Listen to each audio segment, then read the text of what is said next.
Graça e paz, povo de Deus, amigo, amiga, ouvinte da palavra de Deus, você que me escuta, eu peço licença para acessar a sua casa, ou o espaço onde você está, e eu convido você para separar alguns minutos para receber de Deus a palavra, para receber de Deus uma porção, uma mensagem para a sua vida.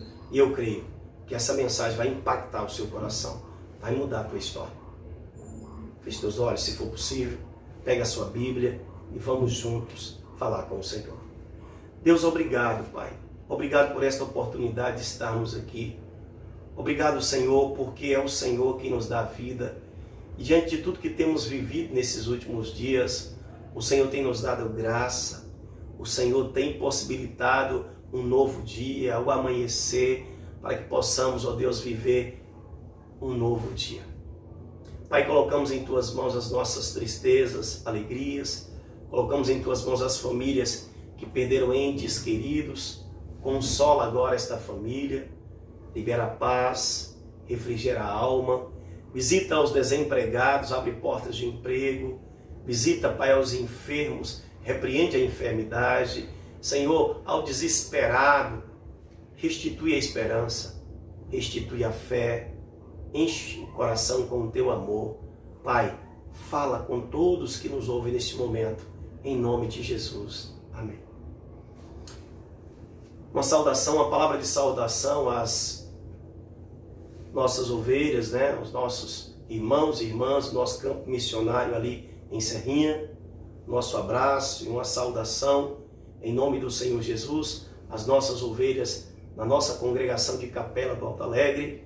E sintam-se abraçados, um abraço em Cristo a todas as nossas ovelhas da IPI Feira de Santana, assim na Bahia, pelo Brasil afora, pelo mundo afora, onde quer que chegue a nossa voz, que você se sinta abraçado pelo Todo-Poderoso e que o Espírito Santo fale ao teu coração de uma forma poderosa, que o Senhor te visite neste momento com socorro, com graça, com misericórdia e paz. Que Ele te alcance por meio da palavra desta noite, em nome de Jesus. Eu convido você nesse momento a abrir a sua Bíblia no Evangelho de Lucas, capítulo 18. Lucas 18.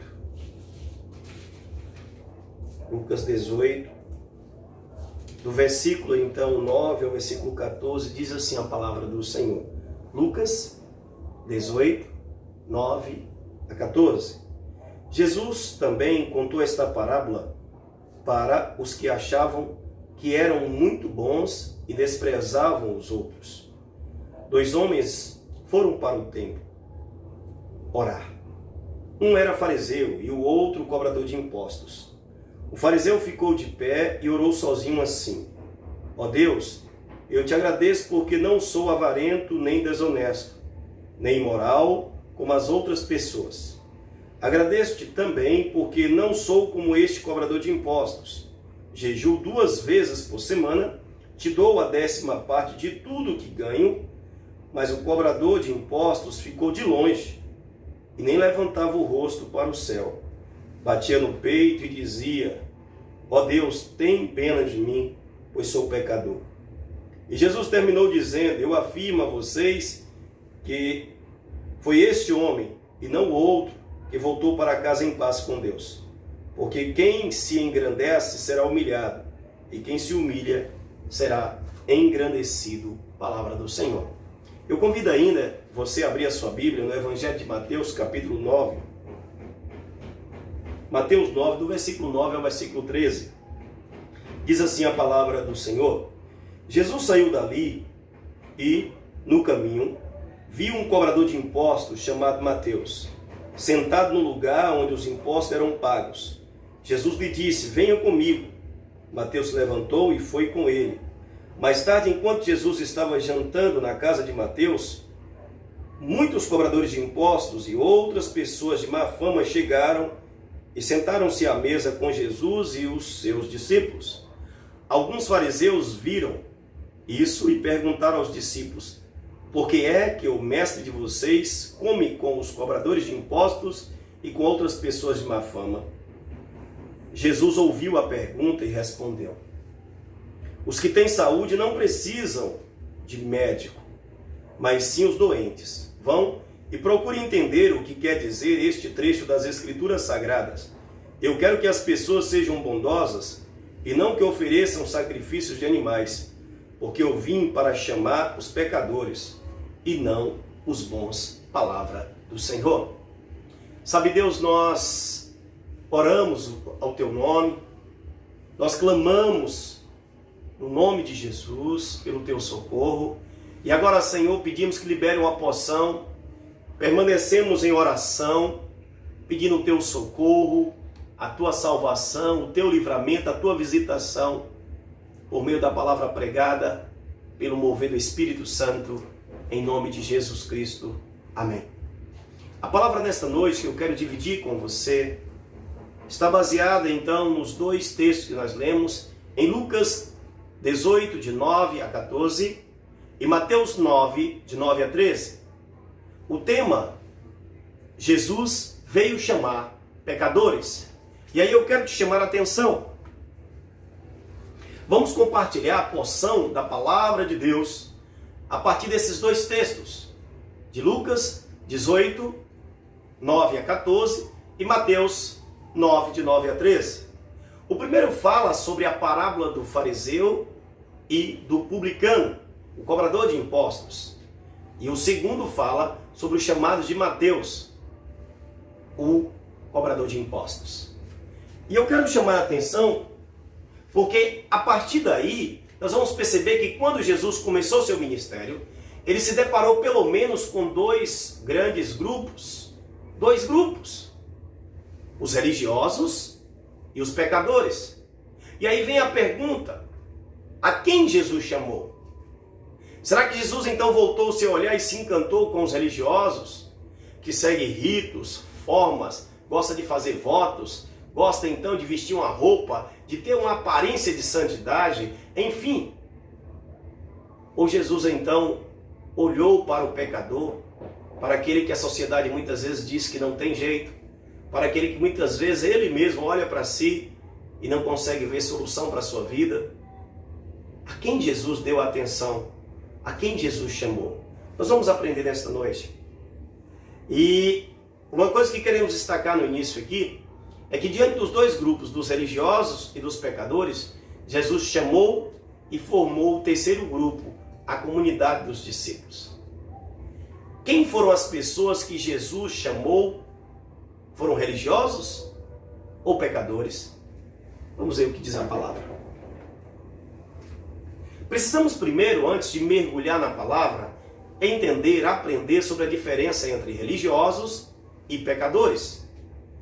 Biblicamente, diante dos dois textos que lemos em Lucas e Mateus, religiosos, com base na parábola do fariseu e do publicano.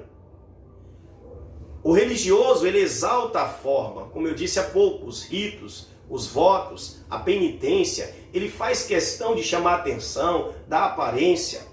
A Bíblia deixa claro de que o fariseu então chega e fica de pé no templo e diz: ainda bem que eu não sou desonesto, não sou imoral, eu jejuo 2 vezes por semana, enfim, eu dou o meu dízimo. E chegou então a dizer que não era como as outras pessoas e apontou também para o cobrador de impostos, porque não tinha uma boa fama, e diz: eu não sou como esse homem. Eu não sei como você tem se posicionado diante de Deus. Se você reconhece de que você não é merecedor da graça de Deus, e então você se posiciona pedindo: Senhor, tem misericórdia de mim. Arrependido, você se aproxima de Deus, ou se de repente você simplesmente acha que já está muito bom, que já faz jejum, que dá o dízimo, que você então já faz votos a Deus, paga seus votos, enfim, que segue os mandamentos segundo a sua visão e que está muito bom. Eu não sei qual é a sua posição, mas eu quero dizer que Deus está interessado em mudar a tua visão, em mudar o teu coração, em mudar o teu jeito de viver e de pensar para o jeito que Ele tem sonhado para você, que está no seu evangelho, está na palavra. E aí nós vamos ver o seguinte: o fariseu é religioso, ele cumpre a lei, porém exalta a si mesmo. Ele ficou de pé, como dissemos, ele destacou então a sua santidade. Mas há uma outra coisa que nos chama a atenção. Ele exalta a si mesmo. E a glória, ele não dá glória para Deus. Mas o pecador arrependido, ele olha para si e entende que ele não é merecedor da graça, da salvação do próprio Deus na vida dele, pela própria conduta e a história dele. E aí ele pede: Senhor, tem misericórdia de mim. A Bíblia diz em Lucas que o cobrador de impostos, ele não tinha forças, nem coragem, nem atitude, podemos dizer assim, não se sentia à vontade para levantar a cabeça diante do Senhor. Mas ele batia no peito e pedia ao Senhor misericórdia para com a sua vida. E o Senhor diz: olha, quem foi acolhido não foi o religioso, mas o pecador arrependido. Eu quero chamar a atenção, Jesus veio chamar pecadores para serem discípulos. Porque o pecador, quando ele é chamado, e ele então arrependido, ele entra então como esse cobrador de impostos, desarmado, desmontado. Ele se humilha na presença de Deus. Ele entende que ele não tem crédito com Deus, ele não tem moral com Deus. Ele entende que ele precisa da graça, do perdão, da misericórdia, do acolhimento de Deus. Então ele vai desarmado. Ele não vai então dizendo que ele é o tal, achando que ele tem alguma moral com Deus. Ele reconhece sua situação e Deus acolhe os humildes e rejeita o soberbo, o orgulhoso. A Bíblia diz em Mateus 9, de 9 a 13, Jesus veio chamar pecadores para serem discípulos. Jesus chamou Mateus. Mateus estava trabalhando no seu posto de trabalho. Ele era cobrador de impostos. Ele era um publicano. E é interessante que Jesus então vai à casa de Mateus. E Mateus chama os seus amigos. E os seus amigos, muitos publicanos e outros pecadores. Ou seja, pessoas que tinham má fama diante dos religiosos e da sociedade daquela época. Mas Jesus ignora as críticas, a zombaria, o desdenho dos religiosos, dos fariseus, para justamente se aproximar de quem mais precisava, do pecador. E ali Jesus ministrou, e ali Jesus então acolheu, porque o Filho do Homem veio buscar e salvar o que se havia perdido. Ele não veio para os sãos, mas sim para os doentes. E eu quero dizer que ele chama eu e você ao arrependimento, à conversão, entendendo então que não há salvação sem arrependimento, sem confessar Jesus como Senhor e Salvador, sem voltar-se para Deus, sem reconhecer de que somos pecadores, e sem Jesus não há como chegar a Deus. Mateus convida seus amigos, e esses amigos tomam parte à mesa com Jesus e seus discípulos. Jesus diz no versículo 13 de Mateus 9, porque não vim chamar o justo, mas os pecadores ao arrependimento. Jesus veio chamar eu e você ao arrependimento. O que é então ser discípulo? Se ele veio chamar pecador para ser discípulo, ele veio chamar eu e você para segui-lo. Não segundo a nossa filosofia ou filosofia humana, mas segundo o Evangelho, segundo o projeto de Deus, segundo a vontade de Deus para a minha salvação, para a sua salvação e para nos usar a levar outros a conhecer a salvação em Cristo. A palavra discípulo vem do grego matetes. Ei, preste atenção aqui. A palavra discípulo vem do grego matetes, significa aluno, aprendiz, seguidor, imitador do mestre. Não há discípulo sem imitar o mestre. Só há discípulo quando tem mestre. E só é discípulo quando se imita o mestre. Para ser discípulo de Jesus, faz-se necessário primeiro ouvir o chamado. Ele te chama agora. Saia do lugar onde você está, da situação que você está, se arrependa dos seus pecados. Você não é fruto do acaso, você não está aqui simplesmente por estar, mas você está aqui porque Deus criou a todos nós. E Ele tem um plano de salvação eterna para você. E Ele quer usar você para levar essa mensagem de salvação e esperança a tantas outras pessoas. Para ser discípulo de Jesus, eu quero repetir, faça necessário responder primeiro ao chamado para segui-lo. Segundo, precisa então dizer sim, sim para Jesus. Característica dos discípulos. A primeira coisa, pecador. Segunda coisa, o discípulo segue o mestre. Terceira coisa, o discípulo nega a si mesmo. Toma a sua cruz e segue o mestre Jesus. Terceiro, tem um estilo de vida segundo os ensinos do mestre. O discípulo é parecido com Jesus. parece com o mestre. O de quarto, o discípulo ama a Deus acima de todas as coisas e ama o próximo como a si mesmo. Jesus é Deus encarnado, é o Emmanuel, Deus conosco. E ele diz, ame o próximo como a si mesmo. Ame assim como eu vos amei. Então amar a Deus acima de todas as coisas é colocar Deus em primeiro lugar. Amar o próximo é levar Jesus, é pregar o Evangelho. E quinto e última característica do discípulo de Jesus, recebe o poder do Espírito Santo para testemunhar e fazer discípulo. E aí eu quero destacar, Atos 1:8, mas recebereis poder ao descer sobre vós o Espírito Santo, e seríeis testemunhas tanto em Jerusalém, na Judéia, Samaria e até os confins da terra. É o mesmo Cristo que nos comissiona a ir por todo mundo, fazendo discípulo, fazer discípulo de todas as nações, e batizando em nome do Pai, do Filho e do Espírito Santo, e ensinando o que Ele nos ensinou. Nas considerações finais eu quero chamar a atenção no seguinte. Primeiro, Jesus chama hoje, através da sua igreja, pecadores para serem discípulos. Segundo, guarde isso aí, o pecador deve negar a si mesmo e seguir Jesus. Terceiro, Jesus chama homens e mulheres para encarnar seus ensinamentos como estilo de vida e não como ritos e não tão somente como consumidores de cultos e músicas gospel, mas para de fato viver o Evangelho, para um estilo de vida. E aí nós temos uma outra coisa, a quarta consideração, Jesus chama para amar a Deus e ao próximo. Amar a Deus significa observar os evangelhos, os mandamentos do Senhor e pregar o plano de salvação de Jesus às pessoas. Fazer discípulo significa amar o próximo. Quinta e última consideração, Jesus chama para testemunhar e fazer discípulo. Deus não está interessado em religiosos, em pessoas que acham que estão santas demais ou são demais, são os melhores. Mas Ele veio chamar eu e você para voltar aos braços do Pai, à casa do Pai, para se arrepender da nossa história de vida, das nossas condutas, entregar as rédeas da nossa vida nas mãos de Jesus e dizer, Jesus, eu abro mão de mim mesmo para que Tu cresças em mim e que o Espírito Santo me governe. Entrega a minha vida em Tuas mãos, Jesus.